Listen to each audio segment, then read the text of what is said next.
Olive Howard छाल के बिस्तर पर दराज था। उसके हाथ पैर रस्सियों से जकड़े हुए थे और निगरान उसके सर पर मुसल्लत था। मरजाना शायद झोंपड़े के अंदरूनी हिस्से में थी। मुझे अंदर दाखिल होते देखकर ऑलिव हावर्ड कसमसाया। उसने गुस्सीले लहजे में कहा, मुझे तुमसे ये तवक्को नहीं थी कि मेरे साथ इस ज्यादती में तुम गैरों के साथ मिल जाओगे। ये जिल्लत मुझे कब तक बर्दाश्त करना पड़ेगी। मैंने कहा, जब तक कज़ाकों के साथ मार्का इख्तिताम को नहीं पहुंच जाता तुम्हारी गुलू खलासी मुमकिन नहीं। ये कहकर मैं उस तरफ बढ़ गया जहां मेरे लिए मकामी बाशिंदों जैसा लिबास रखा था। मैंने अपने लिबास के ऊपर ही वो कद्दे आदम जुगा पहन लिया, जिसके बाद मुझे देखकर कोई नहीं कह सकता था कि मैं भी उस बस्ती का एक फर्द नहीं हूँ। ऑलिव हावर्ड ने मुतजस्सिस लहजे में पूछा, तुम किस चक्कर में हो अली? तुम्हारे अज़ाइम खासे खतरनाक नजर आते हैं। मैंने उस थैले को देखा जो काफी बड़े साइज का था और भरा हुआ था। थैले का मुंह बंधा हुआ था। तय ये हुआ था कि कज़ाकों के मुतालबे पर सरदार आवाज देकर रकम लाने को कहेगा तो मैं वो थैला लेकर बाहर निकलूंगा ताकि कज़ाक ये समझकर मुतमईन हो जाएं कि थैले में उनकी मतलूबा रकम भरी हुई है। उसके बाद मुझे देख कर कोई फैसला करना था। ऑलिव हावर्ड की बात का जवाब दिए बगैर मैं झोंपड़े के दरवाजे की तरफ बढ़ा और झांक कर बाहर देखने लगा। बस्ती में लोग मेरी हिदायत के मुताबिक अपने मामूलात में मशगूल थे। नंग धड़ंग बच्चे खेल कूद में मसरूफ थे। औरतें चश्मे से पानी भर कर ला रही थीं और मर्द 3-3, 4-4 की टोलियों में बैठे खुशगप्पियां कर रहे थे। उन सबको मालूम था कि कज़ाक उनकी बस्ती की जानिब आ रहे हैं और कोई लम्हा जाता है कि वहां आग और खून का खेल शुरू हो जाएगा। मगर उनमें से किसी के अंदाज से भी ये जाहिर नहीं हो रहा था कि उन्हें किसी जानिब से खतरा लाहक है। ये सब अपने आप में मगन थे। उन्हें देखकर यूं महसूस होता था जैसे दुनिया भर की बेफिक्री समेटकर उन लोगों में तकसीम कर दी गई हो। मुझे उन लोगों पर रश्क आने लगा। नज़्म ज़ब्त की इतनी आला मिसाल मैंने किसी इंतहाई तरक्की याफ्ता माशरे में भी नहीं देखी थी। उन्हें किसी बात से कोई गरज नहीं थी। वो तो बस अपने सरदार के हुक्म पर मिन्नो अन अमल कर रहे थे। मरजाना की मुतरन्नम आवाज ने मुझे चौंका दिया। क्या देख रहे हो सैयद अली? कज़ाक किसी भी लम्हे यहाँ पहुँचने वाले हैं। मैं मरजाना की तरफ पलटा। कहा, मैं उन्हीं का मुंतज़िर हूँ सैयदा मरजाना, और मुझे यकीन है कि इंतजार की ये घड़ियाँ जल्द ही खत्म होने वाली हैं। मरजाना ने मेरे बदले हुए हुलिये को सताइशी नजरों से देखा। बोली, तुमने उनके इस्तकबाल की तैयारियां तो मुकम्मल कर ली हैं। उन्हें पता भी नहीं चलेगा कि तुम हम में से नहीं हो। मैंने संजीदगी से कहा, यही चीज बुनियादी अहमियत की हामिल है सैयदा मरजाना। अगर उन्हें मेरे अजनबी होने का क़ब्ल अज़ वक्त एहसास हो गया तो पूरा खेल बिगड़ जाएगा। वो बोली, लेकिन तुमने एक बात नजरअंदाज कर दी सैयद अली। तुम्हारी जबान और लहजा हमसे बहुत मुख्तलिफ है। अगर उनके सामने कुछ बोलना पड़ गया तो तुम्हारी शख्सियत छुपी नहीं रह सकेगी। मैंने उसी के लहजे में जवाब दिया। कहा, ये कौन सी बड़ी बात है मरजाना? अगर मैं जरा सी कोशिश करूं तो बिल्कुल आपकी तरह बोल सकता हूं। मरजाना ने तहय्युरामेज़ नजरों से मुझे घूरा। ऑलिव हावर्ड का निगरान भी चौंक कर मुझे देखने लगा। मरजाना ने हैरान होकर कहा, कमाल है सैयद अली, तुम्हारा लहजा और अंदाज बिल्कुल वैसा ही है जैसा हम लोगों का है। ऑलिव हावर्ड का निगरान बोला, तुमने तो मुझे भी हैरान कर दिया। हमारी बोली इतनी मुख्तलिफ है कि आम लोगों के लिए इसका समझना ही मुश्किल होता है, और तुमने इतनी जल्दी इस बोली की नकल भी कर ली, और वो भी इस तरह कि कोई तुम्हें शनाख्त नहीं कर सकता। क्या तुम पहले भी यहाँ आ चुके हो? मैंने कहा, नहीं, मैं पहली बार यहाँ आया हूँ और मैंने आज से कबल ऐसी बोली नहीं सुनी। ऑलिव हावर्ड के निगरान ने भी यकीनी से कहा, मैं यकीन नहीं कर सकता। हमारे अंदाज में बोलना मजाक नहीं है। मरजाना ने कहा, इतना हैरान होने की जरूरत नहीं है सरवान। बाबा ने अली पर एतबार किया है तो यकीनन अली गैर मामूली खूबियों का हामिल होगा। सरवान ने तवील सांस लेकर कहा, ठीक कह रही हो मरजाना। अबुल हसन की मर्दम शनासी पर शुबा नहीं किया जा सकता। मैंने मुस्कुरा कर मरजाना से कहा, अब तो मुझे डरने की जरूरत नहीं रही। मैं कज़ाकों से बिला झिझक बात कर सकूंगा ना? बोली, हाँ, तुम बेखौफ खतर उनसे बात कर सकते हो। तुम्हारे लहजे का रचाव सुनकर यूं महसूस होता है जैसे तुमने बचपन से अब तक का अरसा यहीं बसर किया हो। ऑलिव हावर्ड ने हाँक लगाई। बोला, मेरे साथ तुम्हारा रवैया बहुत खराब है अली। अब अगर मैंने कोई जवाबी कार्रवाई की तो तुम मुझसे शिकवा मत करना। मैंने ऑलिव हावर्ड को खुशमगी नजरों से घूरा। कहा, मेरा जहन बहुत उलझा हुआ है ऑलिव हावर्ड, और जहां तक तुम्हारे साथ मेरे रवैये का ताल्लुक है तो मैं वसूख से कह सकता हूँ कि मेरा रवैया तुम्हारे साथ गैर मामूली तौर पर अच्छा रहा है। उसके बावजूद तुम्हें मुझसे कोई शिकायत है तो मैं मजबूर हूँ तुम्हारी शिकायत दूर करना मेरे बस से बाहर है। ऑलिव हावर्ड ने गुस्सीले लहजे में कहा, तुम शायद इस बात पर अकड़ रहे हो कि मेरे हाथ पैर बंधे हुए हैं और मैं बिल्कुल बेबस हूँ। मैंने कहा, मैं किसी बात पर नहीं अकड़ रहा ऑलिव हावर्ड। इस वक्त तो मेरा जहन सिर्फ कज़ाकों से निमटने की तदाबीर सोचने में मसरूफ है। वो बोला, नहीं, तुम मुझे बेबस समझ रहे हो, इसीलिए मेरी तरफ से बेरुखी बरत रहे हो। तुम्हें मेरी बातों का जवाब देना गवारा नहीं रहा। मैंने झुंझला कर कहा, तुम अपने होंठ बंद नहीं रख सकते, मुस्तकिल बक बक किए जा रहे हो। उसने होंठ भींच कर कहा, मेरा नाम ऑलिव हावर्ड है अली, ऑलिव हावर्ड। और तुम मेरी صلاحیتوں سے بہت اچھی طرح واقف ہو۔ میں نے چلا کر سروان سے کہا، اس کے منہ میں کوئی کپڑا ٹھونس کر اس کا منہ سختی سے بند کر دو۔ مرجانہ نے متحجرانہ لہجے میں پوچھا، کیا بات ہو گئی سید علی؟ تم خاصے غصے میں دکھائی دے رہے ہو۔ میں نے تلخی سے کہا، کیا یہ ممکن نہیں ہے کہ تم کچھ دیر کے لیے اندر چلی جاؤ؟ مجھے کچھ دیر کے لیے سکون درکار ہے۔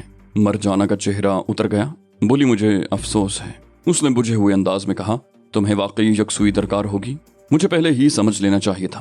وہ مڑی اور بوجھل قدموں سے واپس ہو گئی۔ سروان ایک کپڑا لیے آلیو ہاورڈ کی طرف بڑھ رہا تھا۔ آلیو ہاورڈ اس کے ارادے سے آگاہ ہو گیا۔ آلیو ہاورڈ دھاڑا، اسے روکو علی، اگر اس نے میرے منہ میں کپڑا ٹھونسا تو اچھا نہیں ہوگا۔ میں نے سرد لہجے میں کہا، وہ خود سے ایسا نہیں کر رہا، میرے حکم کی تعمیل کر رہا ہے۔ میں نے تم سے کہا تھا کہ خاموشی اختیار کرو، مگر تم نہیں مانے۔ اب اس کے سوا کوئی چارہ نہیں کہ تمہیں جبرن خاموش کر دیا جائے۔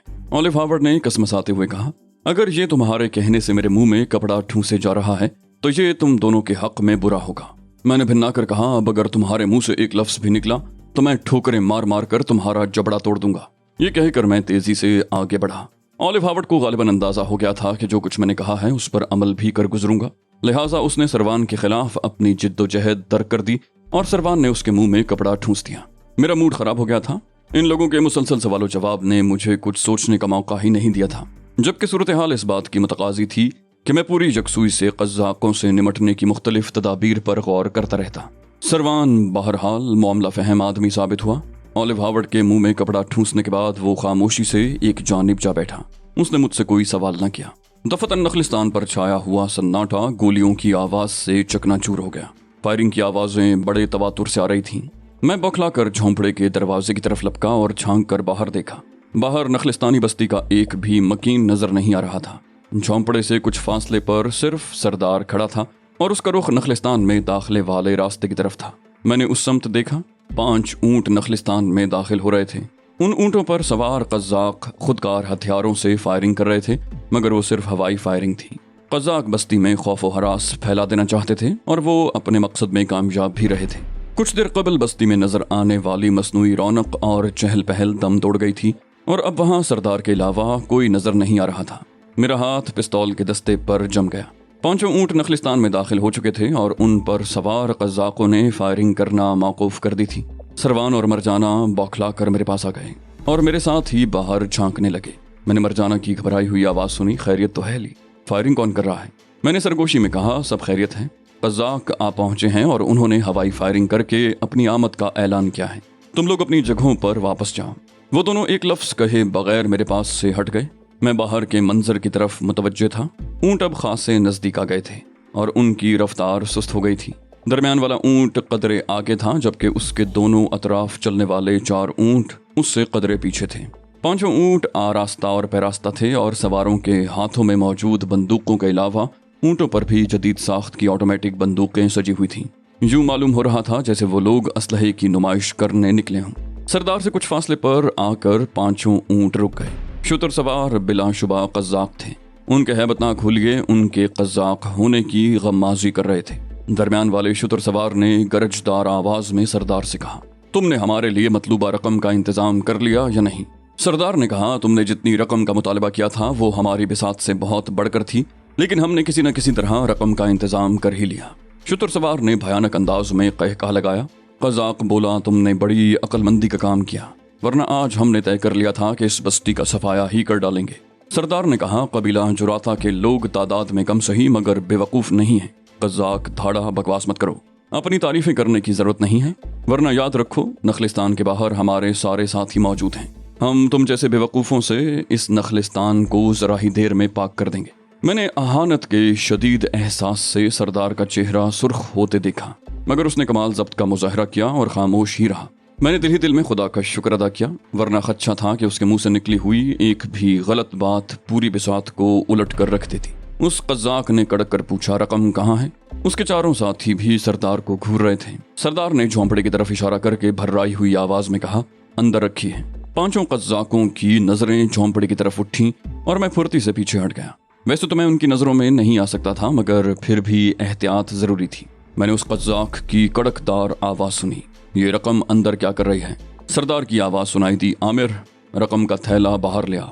میں نے قبیلہ جراتا کے مخصوص جھٹکے دار لہجے میں بلند آواز سے کہا، अभी लाया सरदार, और पिस्तौल निकाल कर हाथ में ले लिया।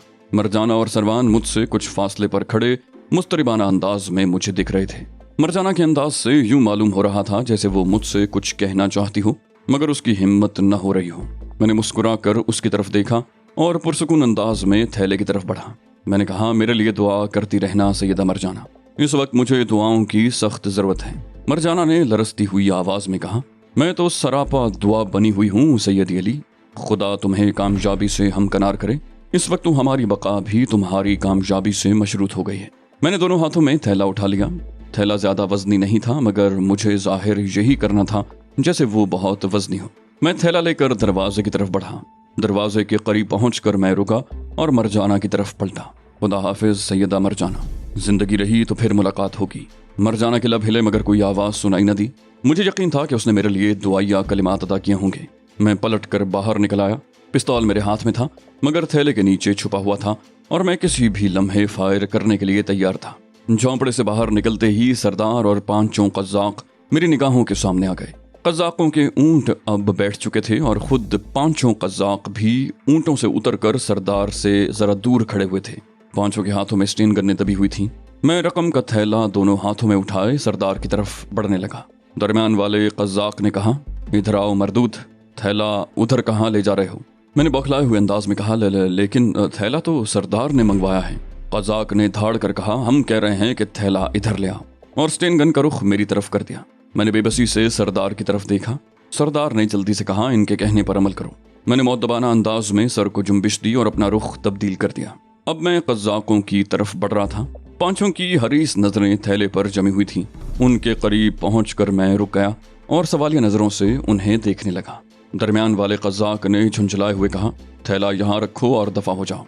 मैंने बड़ी फर्मा बरदारी से थैला जमीन पर लुढ़का दिया। मेरे हाथ में छुपा हुआ पिस्तौल जाहिर हो गया।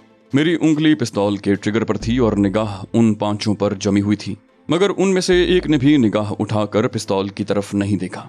उनकी बेताब और हरीस निगाहें थैले पर से हटती तो उन्हें पिस्तौल दिखाई देता मगर वो तो मुफ्त हाथ आ जाने वाली दौलत के तसव्वुर में मगन थे।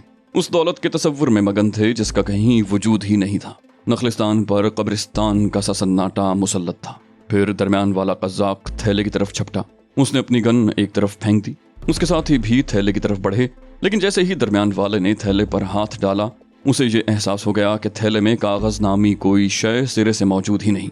उसने बड़े गुस्सीले अंदाज में सर उठाकर मेरी तरफ देखा मगर वहां दूसरी हैरत उसके लिए मुंतजिर थी।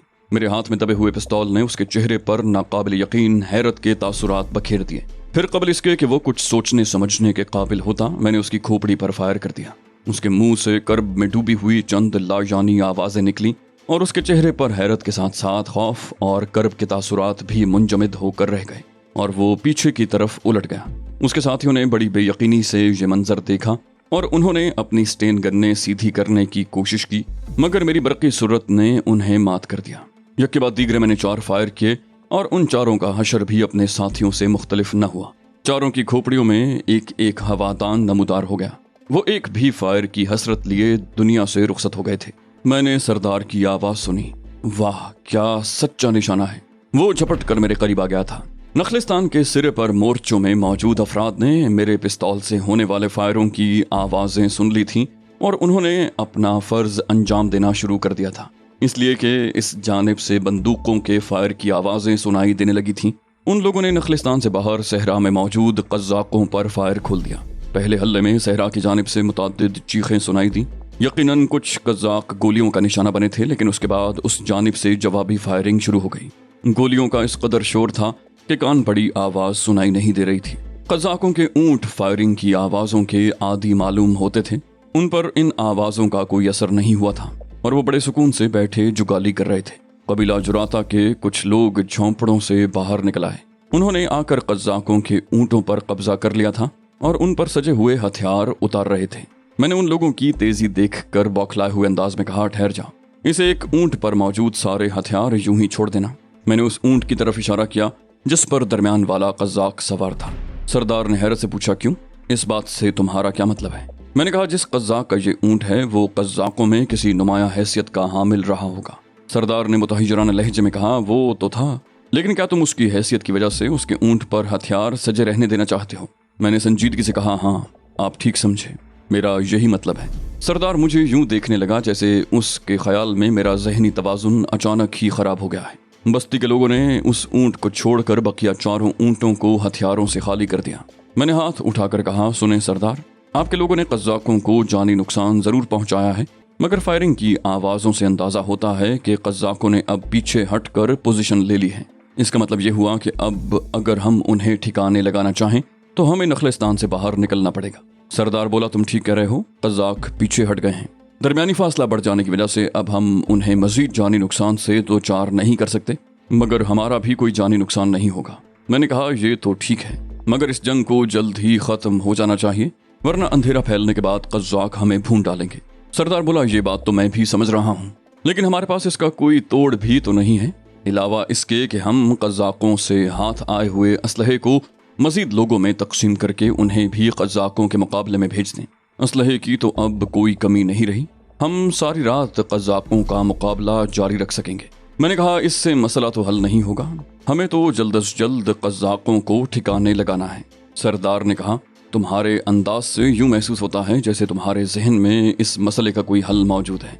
मैंने कहा, मेरे जहन में एक मंसूबा तो है, मगर पहले ये बताएं कि जो लोग कज़ाकों से मुकाबला कर रहे हैं उनके निशाने कैसे हैं।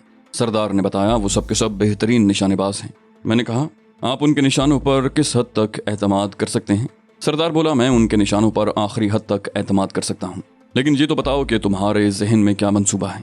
मैंने कहा, इन कज़ाकों के लिबास देख रहे हैं, ये मखसूस रंग और ख़ास किस्म के लिबास हैं और दूर से भी इन लिबासों को अलहदा शनाख्त किया जा सकता है। सरदार ने कहा, मुझे ये बात पहले से मालूम है, लेकिन इससे तुम्हारे मंसूबे का क्या ताल्लुक। मैंने कहा, बहुत गहरा ताल्लुक है सरदार। मेरा इरादा है कि ये लिबास पहनकर और इस ऊंट पर सवार होकर मैं नखलिस्तान से बाहर निकलूं। सरदार ने मुस्तरिबाना अंदाज में कहा, नहीं, ये सरासर खुदकुशी होगी और मैं तुम्हें इसकी इजाज़त नहीं दूंगा। मैंने कहा, पूरी बात तो सुने, उसके बाद तबसरा करें। मंसूबा यह है कि मैं जैसे ही कज़ाक के लिबास में उसके ऊंट पर सवार होकर नखलिस्तान से बाहर निकलूंगा, मोर्चों में मुतय्यन लोग मुझ पर फायरिंग शुरू कर देंगे ताकि मुझे या ऊंट को कोई गोली नुकसान न पहुंचाने पाए। कज़ाक तो लिबास और ऊंट की वजह से यही समझेंगे कि मैं उनका साथी हूँ, लिहाजा मुझे उनकी तरफ से कोई खतरा नहीं होगा। दूसरी तरफ बस्ती के लोग भी सिर्फ दिखाने के लिए मुझ पर फायरिंग करेंगे, लिहाजा मैं दोनों तरफ से महफूज रहूंगा। सरदार ने कहा, मैं तुम्हारा मकसद समझ गया, लेकिन कज़ाकों के नज़दीक पहुंचने के बाद तो तुम्हारी असलियत उनसे पोशीदा नहीं रह सकेगी। मैंने कहा, एक बार मैं उनके नज़दीक पहुंचने में कामयाब हो गया तो फिर मुझे उनकी तरफ से कोई खतरा नहीं रहेगा। सरदार ने दो टोक लहजे में कहा, नहीं, इसमें तुम्हारी जान को शदीद खतरा लाहक होगा और मैं ऐसी किसी तजवीज़ के हक में नहीं। मैंने कहा, क्या मेरी तजवीज़ ठोस नहीं है, नाकाबिल अमल है, या इसमें कोई झोल है? आखिर आप क्यों मेरी मुखालिफत कर रहे हैं? सरदार बोला, मैं ये तो नहीं कह रहा कि तुम्हारा मंसूबा कमज़ोर है, मैं तो ये कह रहा हूँ कि इसमें तुम्हारी ज़िंदगी को ख़तरा लाहक होगा।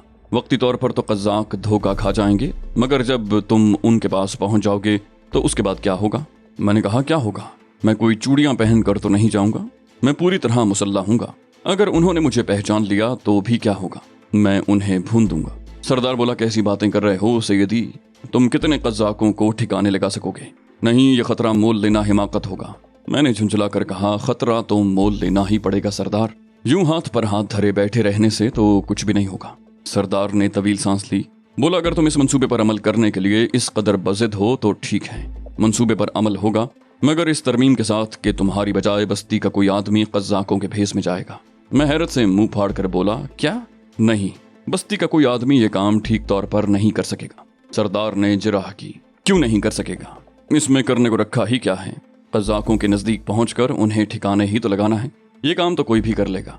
मैंने भिन्ना कर कहा, बहस मत करें अबुल हसन, हम इस वक्त हालत जंग में हैं और जंग मेरी कमान में लड़ी जा रही है। जब तक ये जंग जारी है, बस्ती के सरदार आप नहीं, मैं हूँ और आप मेरे नायब हैं। फैसला करना मेरा काम है कि कब क्या करना है और कौन सा काम किसे सरअंजाम देना है।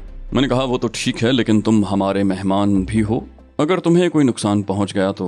मैंने बावकार अंदाज में कहा, मैं आपको हुक्म देता हूँ, मोर्चों में मुतय्यन अफराद को ये पैगाम भिजवा दें कि जब मैं कज़ाक के भेस में नखलिस्तान से बाहर निकलूं तो मुझ पर फायरिंग की जाए, मगर इस तरह कि मुझे या मेरे ऊंट को कोई मामूली सी गजंद भी न पहुंचने पाए।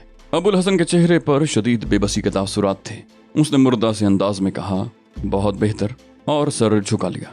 मैं आगे बढ़ा और उस मुर्दा कज़्ज़ाक़ के जिस्म से लिबास उतारने लगा जो सरदार से बातें करता रहा था और जिसके बारे में मेरा अंदाज़ा था कि वो अपने गिरोह में किसी नुमायां हैसियत का हामिल रहा होगा।